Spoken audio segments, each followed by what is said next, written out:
Yesterday, August 31st, was Saturday. Should have been a great day, a long holiday weekend. Instead, a little after 3 in the afternoon, we had something happen that we never would wish on anyone. The Texas Department of Public Safety made an initial traffic stop at about 3:15 on I-20 yesterday afternoon, and the trooper was shot during that traffic stop. Our subject then proceeded into the city of Odessa, and over a period of time created several more victims.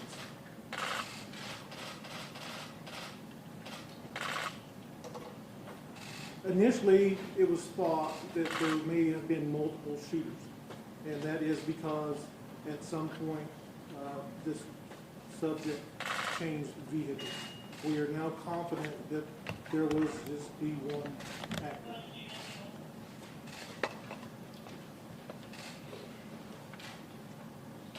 This is an ongoing investigation. It is active. There are still multiple crime scenes that are being worked. There are no definitive answers as to motive or reasons at this point. But we are fairly certain that the subject did act alone. You'll notice that I'm not naming this subject, and there's a reason for that. I refuse to. I'm not going to give him any notoriety for what he did. We'll provide that information to you, but not in this public stage. As we stand, 22 people are injured, 3 of them law enforcement. Very, very sadly, 7 people have been killed, 7 of our citizens. Those 7 victims have ranged in ages from 15 years to 57. Very sincerely, I say to those families, I offer my apologies and my condolences. My heart aches for all of them. I ask the city of Odessa, the state of Texas, and the nation to please lift up your hearts and send us your prayers. I thank everyone who has already done that. There has been a tremendous outpouring. Just to the local audience, please, with your show of support, you're going to the crime scenes and you're dropping off food and water, and that is much appreciated, but it is also hindering the investigation. So please, if we could stop that and just bring that stuff to a central location here at UTPB would be great. Also want to thank all the support we've gotten from other local, state, and federal law enforcement agencies. The outpouring of resources has been amazing. The cooperation while this incident was ongoing was amazing. Please understand this is a different type of active shooter that we were involved with because he was mobile, and that creates some very special type of issues. So my thanks go out to our brothers and sisters in Midland with the Ector County Sheriff's Office and the Midland County Sheriff's Office and the University of Texas Police Department and the Ector County Independent School District Police Department. And I could sit here all day and name those agencies, those local agencies and state agencies that helped out. And my heart is just filled with gratitude to each and every one of those professionals. So, to close out, I would invite everyone, the community, to join us here this evening at UTPB for our prayer vigil, which will start at 7 p.m. Thank you. Well, Chief, thank you. Thank you. We're proud of you.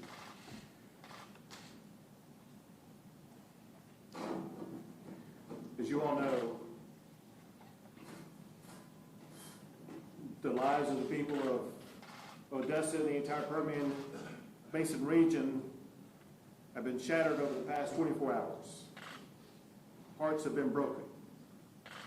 We want people of the Permian Basin to know that all of Texans stand with you and embrace you at this time of challenge.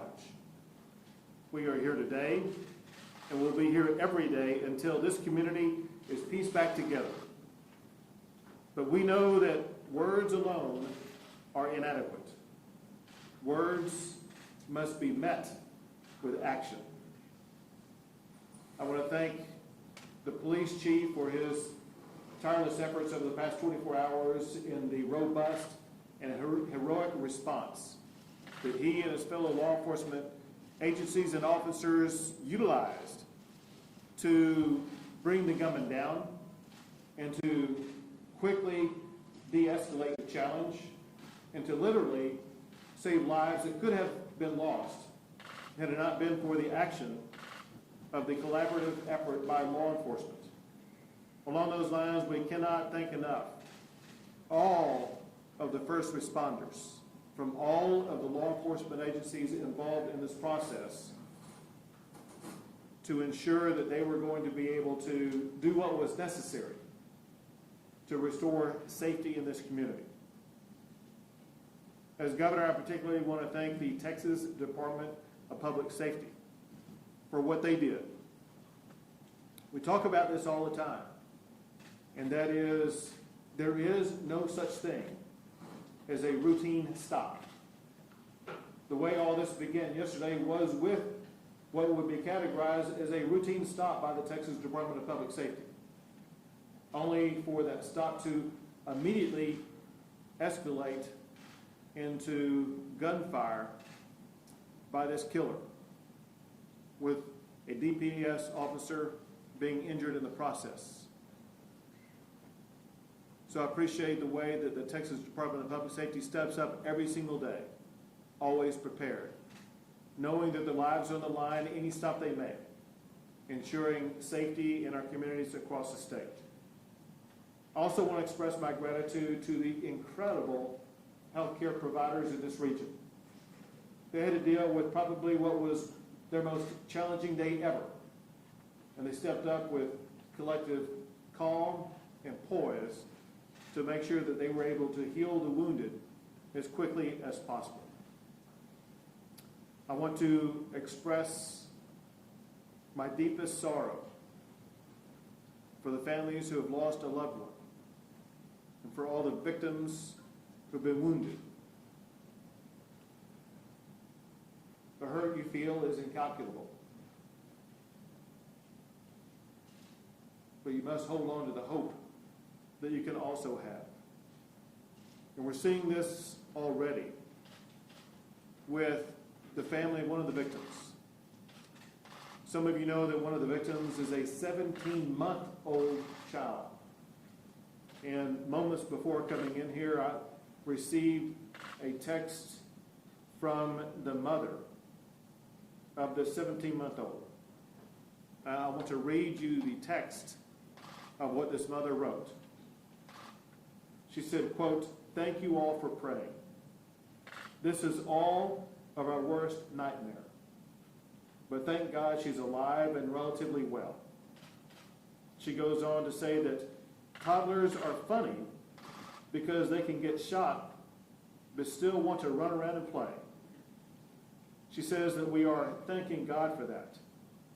Her mouth is pretty bad, but will heal and can be fixed. Thankfully, it doesn't seem like her jaw was hit, just lip, teeth, and tongue. She is having surgery tomorrow to remove the shrapnel from her chest and to fix her lip and mouth and to get a better look at her tongue. We are thanking God for healing her and appreciate continued prayers. Well, I want her family to know that they can be assured of those prayers today, tomorrow, and every day as that young child continues her pathway to healing. Let me say this. I have been to too many of these events. As governor, the first one I went to was after the shooting in downtown Dallas that killed police officers as well as others. Then there was Sutherland Springs, where 26 people were killed. Then there was Santa Fe High School, where 10 people were killed. And then less than a month ago, there was a shooting in El Paso. Well, I'm heartbroken by the crying of the people of the state of Texas. I'm tired of the dying of the people of the state of Texas. Too many Texans are mourning. Too many Texans have lost their lives. The status quo in Texas is unacceptable, and action is needed. After the shooting at Santa Fe High School, I signed more than 15 laws to make our schools safer from shooting attacks. In the immediate aftermath of the shooting in El Paso, I've worked with the Lieutenant Governor and the Speaker as well as legislators. I've also worked with the victims as well as advocacy groups. We have been working on drafting solutions that can be taken by legislators as well as solutions that can be taken by the governor and the executive branch in Texas. Solutions that address racist hate attacks like what happened in El Paso. Solutions that will address keeping our community safer. Now, in the aftermath of this shooting and the unique aspects of this shooting, we must broaden our efforts to address the tragedy that has befallen Odessa, and we must do so quickly. We need solutions that will keep guns out of the hands of criminals like the killer here in Odessa, while also ensuring that we safeguard Second Amendment rights. And we must do it fast. Most of all, in the aftermath of what happened here in Odessa, we must replicate what we have seen in El Paso, Sutherland Springs, Santa Fe, and in Dallas. And that is, we must do what Texans do best. In times of tragedy, we unite.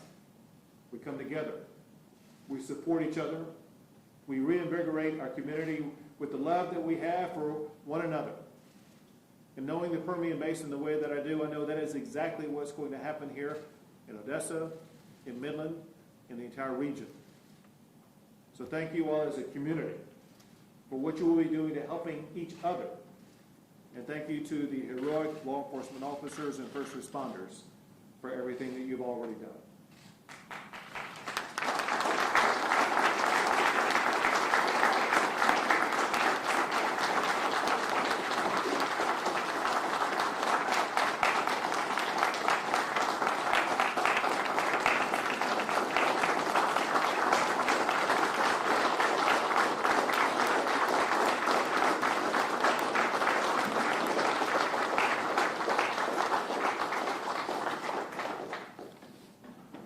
Continue with this press conference. First, I'd like to echo and applaud the governor for all the work he's doing, trying to bring a lot of attention, needed attention, overdue attention onto the active shooter. Scenes that we unfortunately work and having to respond to. As a regional director of the West Texas region, having worked 2 active shooter scenes in a matter of 28 days is unheard of and this, especially all in the West Texas region. So when we have things like this, incidents like this, it's important that we reach out to our partners, and we all, as you can see those behind me and those on the table with me, we can't do it alone. And it's important that we continue to focus unified and collaboratively in fighting helping the governor fight the fight, and we'll continue to do so. Just want to give an update on our trooper that was shot yesterday. The grace of God that he survived the shooting. He went through a couple of hours surgery yesterday, and the doctors left there very optimistic that he will have a recovery, a full recovery after obviously a road ahead of some rehabilitation, but he will be fine. At the onset of this call, we had troopers, as you know, who not only stopped the suspect, we had many in the arena helping Odessa PD, and we brought in all the resources we have available, not only in law enforcement, but also on a non-commissioned side. Victims counselors are working behind the scenes with the Odessa Police Department and the Federal Bureau of Investigation as well, ensuring that those families that are suffering the losses are definitely educated and compensated as the law allows. And thanks to the governor and the Office of the Attorney General, we'll make sure that all monies are made available to the families and to help them in the road to recovery. Thank you. along those lines, I want to emphasize one thing first, is gratitude to the legislators from this region who can be very helpful in the effort of making sure that the victims and others get the resources they need. They're behind me, and I want to recognize the senator from this region, which is Senator Kel Seliger, and the House of Representatives member Brooks Landgraf, as well as regional representative senators, Senator Perry and Representative Craddock. They can all be extremely helpful in working with local families and local communities and local schools, as well as the healthcare providers, in providing information to us at the state level. So I urge you to be active in the next day, weeks, and months to come in working with these representatives and senators to make sure that all of your needs are raised and addressed. With that, we'll pass over to the federal official involved. Well, my name is Christopher Combs. I'm the FBI Special Agent in charge. First, I want to commend the local law enforcement effort and the state effort here. There is no question that these are the true heroes. In the midst of a man driving down the highway shooting at people, local law enforcement and state troopers pursued him and stopped him from possibly going into a crowded movie theater and having another event of mass violence. I think that's the story of law enforcement that should be conveyed, of how heroic the chief's men and women are. So I want to commend them on that. The FBI is here, as we are now, almost every other week, supporting our state and local partners on an active shooter. We are now at every 2 weeks, almost every 2 weeks, an active shooter in this country. The FBI responds to them all to support our state and local partners. Here in Odessa, we have 130 FBI personnel support.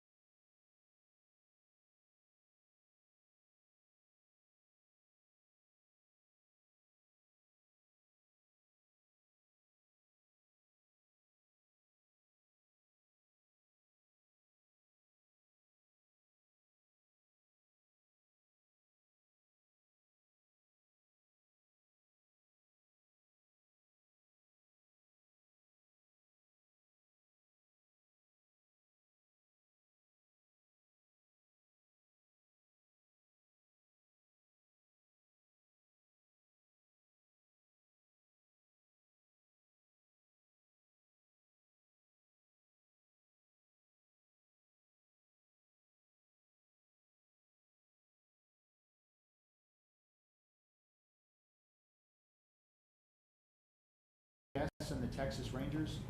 In fact, the very same team that worked at the Sutherland Springs mass shooting is the team that's here from the Rangers, along with the FBI team that did that crime scene as well. So the connection between the FBI, the DPS, Odessa Police is built on unfortunate experience of working together. But we are all working together to make sure that this community is as safe as possibly can be. And we will be here for the duration of the time that the chief needs our services. And unfortunately, we will then get ready to go to the next active shooter, which is an unfortunate statement to make, but it seems like that's what we do. We respond to one after another of these horrible events. And we will always be here to support our local partners and help them through these horrible tragedies that we've seen here in Texas and across the country. Thank you, sir. Thank you. A few questions.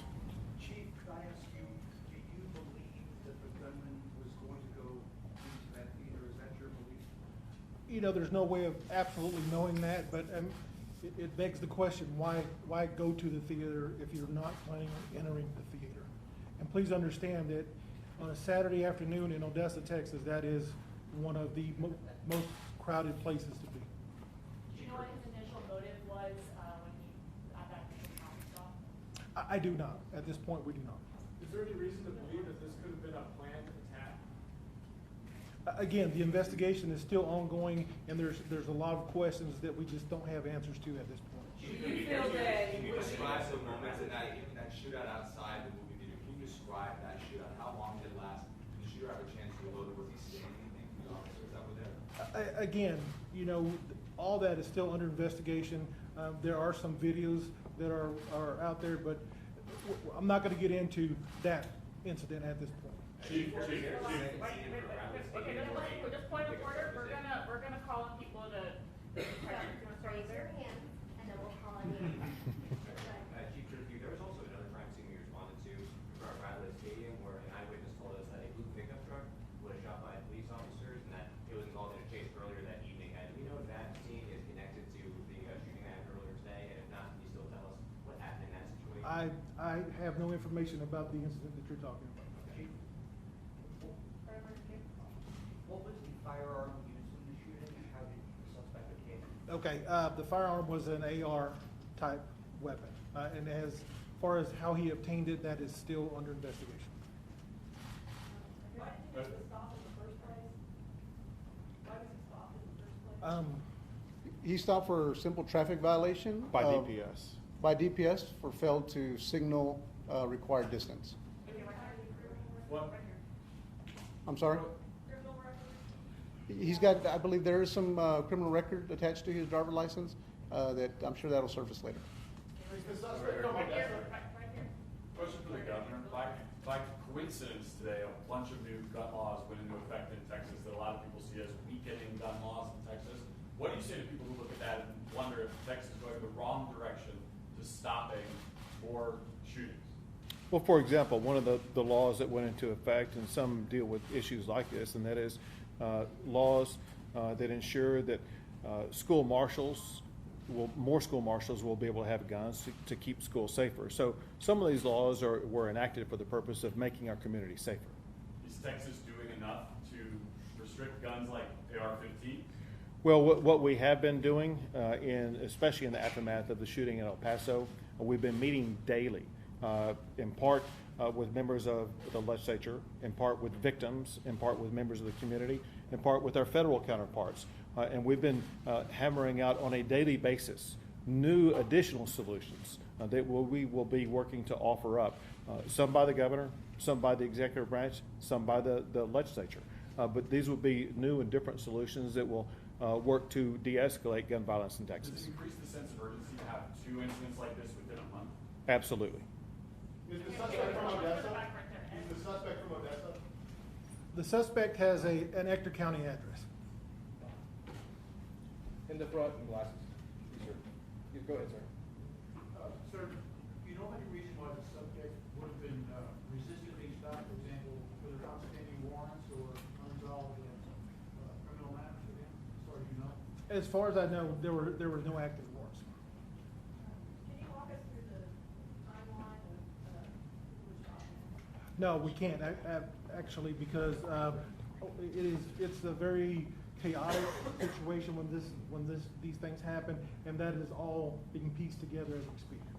Governor Abbott, one of the things that you said is that words must be met with action. One of the things that unify the shootings that you just mentioned, Gallup, Sutherland Springs, El Paso, Odessa, was an AR-style rifle. Is it time to ban these kinds of weapons? Yes or no, sir? This is the kind of thing that legislators are already talking about. It's one of the topics that was raised during the roundtable discussions that we had in El Paso. I do want to point out, however, I was going to say, I do want to point out, however, that some of the shootings have not involved AR. It's very important to understand that the shooting that took place at Santa Fe High School did not. The largest, they involved a shotgun and a handgun, as well as IED. The largest mass shooting we had in the state of Texas was at Luby's in Central Texas, involved only handguns. So I'm telling you that we're going to look. Let me just answer your question. We're going to look at every issue.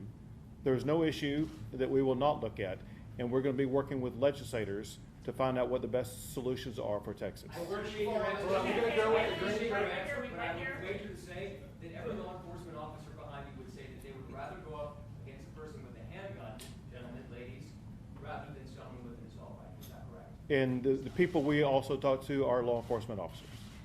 Next question. So hold your questions, please. Several crime scenes throughout the city. Yes. Do you believe that that's happening in each one, or are they all going to be two doctors throughout the investigation? I know it was chaotic, and obviously some of those that were injured died overnight. So which ones specifically would you consider to be those deadly scenes, or are all of them being processed? All scenes are being processed. Again, well over 15 scenes. I mean, it takes time to process that many scenes. And with someone who has, AR in their car like that, is that a concern that maybe you guys stopped him from actually committing a mass shooting, or, you know, was there any kind of indication that maybe, this was going to escalate to something like this? You know, there's no way of knowing without talking to him, and we can't talk to him. But again, he showed up at a movie theater, which would tend to show his motives. We're gonna go with the last three questions. We're gonna go with the lady in the green shirt, the man in the green shirt, and the gray shirt behind him, and that'll be done. Go ahead, ma'am. Yes, sir. First and foremost, thank you guys for everything you've done. I know there's no perfect answer as far as how to combat these particular mass shootings because they're unpredictable. But we spoke with a man yesterday who was a person that was in a theater during the whole evacuation process. He was disturbed and he was wondering, is there a reason why an evacuation was initiated rather than a lockdown? And will this, I guess, help you guys in the future make those type of decisions? The situation was so fluid. At that point, this person was driving from location to location to location to location. Lockdown, evacuation, two sides of the same coin, I think. You just don't have enough personnel to lock down every location in this city. You just don't. So you do the best you can with the personnel you have, and that's why we had people there at Synergy. And I think, again, lockdown, evacuation, either way could have. During that time, did you guys lose him while he was doing what he was doing? Absolutely. Absolutely. All right, next, we're gonna go with you, sir. And earlier yesterday, you said that it was a person that you knew who it was. And was there a reason why you knew who it was? Did something happen earlier that day that you were tipped off on? Because you said something earlier yesterday that it was a guy who you really, that you were looking for. It was a certain guy that you were. No, I think maybe you've misunderstood what I was saying yesterday. What I was saying yesterday was that when the suspect was down, we had a good idea of who he was at that time. And that we just had not totally identified him yet. That's why we wouldn't release that until we had an absolute stone cold identification on him. That's what I was saying. Last question in the back. Two-part question for Christopher with the FBI. You guys have a team over in West Odessa right now responding to a home search warrant. They've made entry into the home. What can you tell us about their investigation? How is it related to the suspect or anyone else in this investigation? I can tell you we're executing a federally authorized search warrant at this point in time. As we also described, there's over 15 crime scenes. So frankly, we're all over the place here in Odessa with the DPS, the Rangers, and the Odessa Police. So I would say all day today and probably all day tomorrow, you're going to see significant police and FBI activity throughout the city. And Governor, when it comes to you saying that you've been to too many of these, you're quoted as saying, "I'm tired of people dying." Based off what the FBI is saying statistically that they're responding to these kind of situations every 2 weeks, what can you say to the people of Texas that you might have to be in front of them again in 2 weeks from now as the call for action regarding gun control grows? What can you say to the people to calm down? First, from the response side, at the state level, we have a sense of urgency to arrive at solutions, working together with the legislature, working together with our law enforcement officers and federal partners. And we are working quickly to hammer out some solutions, to put some solutions on the table. Second, importantly, is the way that our law enforcement responds. They work 24/7 to make sure that their communities are safe as possible. And you can see the dedication that they have, and they will be doing the same to replicate that effort in every community across the entire state of Texas. Thanks, guys. We gotta run. Thank you. This concludes our press conference. We thank you all for coming. Do we know when the next news briefing might be? We're having a handshake really quick. Thank you, guys. You're seeing my microphone. Guys, first, the DPS guys. Yeah, we work with the